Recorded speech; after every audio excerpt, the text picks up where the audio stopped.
Hello students, question number 23 from JEE Main 2022, 29 July, shift 1. The question is, let a line with direction ratios A -4 and -7 be perpendicular to the lines with direction ratios this.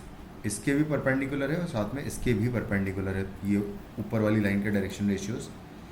If the point of intersection of the line this, इसका point of intersection with plane this जो है alpha beta gamma अगर है तो alpha plus beta plus gamma का value बताना है. तो सबसे पहले अगर ये परपेंडिकुलर टू दिस लाइन है तो इन दोनों का डॉट प्रोडक्ट बेसिकली ज़ीरो हो जाएगा.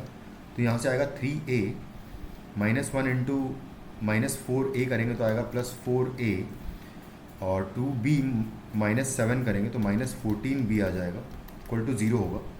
तो यहाँ से आ जाएगा 7a -14b equal to zero. तो बेसिकली a का वैल्यू 2b आ जाएगा. दूसरा डॉट प्रोडक्ट इसके साथ भी ज़ीरो, इन दोनों का भी डॉट प्रोडक्ट ज़ीरो होगा. तो यहाँ से आएगा ab और आएगा -4a² आएगा और आएगा +14 आएगा इक्वल टू ज़ीरो है. यहाँ से a का वैल्यू या b का वैल्यू हम लोग निकाल लेंगे. तो b का वैल्यू निकाल लेते हैं. बेसिकली a का वैल्यू सब्सटीट्यूट कर देता हूँ 2b. तो यहाँ पर आ जाएगा a का वैल्यू 2b और इंटू b है और माइनस है 4 इंटू यहाँ पर भी b का वैल्यू सब्सटीट्यूट करूँगा तो आएगा यहाँ 4b² आ जाएगा a² का वैल्यू एंड +14 है इक्वल टू ज़ीरो. तो ये हो जाएगा 2b² एंड आएगा -16b² और +14 इक्वल टू ज़ीरो होगा. तो यहाँ से आ जाएगा -14b² +14 का वैल्यू इक्वल टू ज़ीरो, यानी कि b² का वैल्यू 1 हो जाएगा. b² का वैल्यू 1 हो गया तो यहाँ से a² इज इक्वल टू होगा 4b².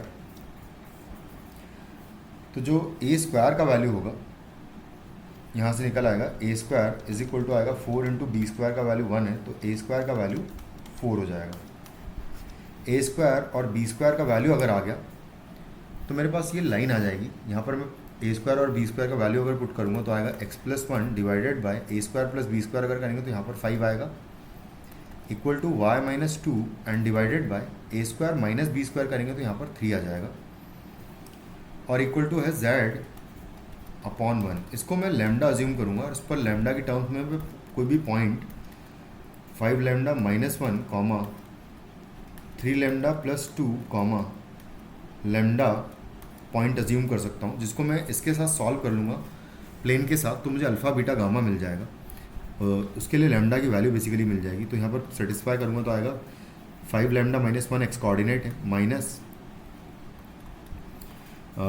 आएगा फिर y coordinate which is 3 lambda +2 और आएगा plus z coordinate which is lambda equal to zero है. 5 लैम्डा -3 लैम्डा हो जाएगा 2 lambda. 2 lambda plus lambda will be 3 lambda -1 -2 -3 होगा तो इक्वल टू ज़ीरो. तो लैम्डा की वैल्यू आ जाएगी 1 बेसिकली. और अगर लैम्डा का वैल्यू 1 आ गया तो यहाँ पर मैं पुट करके अल्फ़ा बीटा गामा निकाल लूँगा. तो जो अल्फ़ा बीटा गामा का जो वैल्यू मिलेगा मुझे यहाँ पर मैं अगर लैम्डा का वैल्यू 1 पुट करता हूँ तो पॉइंट मुझे मिलेगा 4 कॉमा यहाँ पर पुट करेंगे तो 5 आएगा और यहाँ पर पुट करने पर 1 आएगा. तो 4 5 1 आ रहा है 4 5 1. तो alpha plus beta plus gamma का वैल्यू 4 + 5 + 1 आएगा. तो बेसिकली इन सबको ऐड करके मुझे 10 मिलेगा जो कि इस क्वेश्चन का फाइनल आंसर हो जाएगा. Thank you.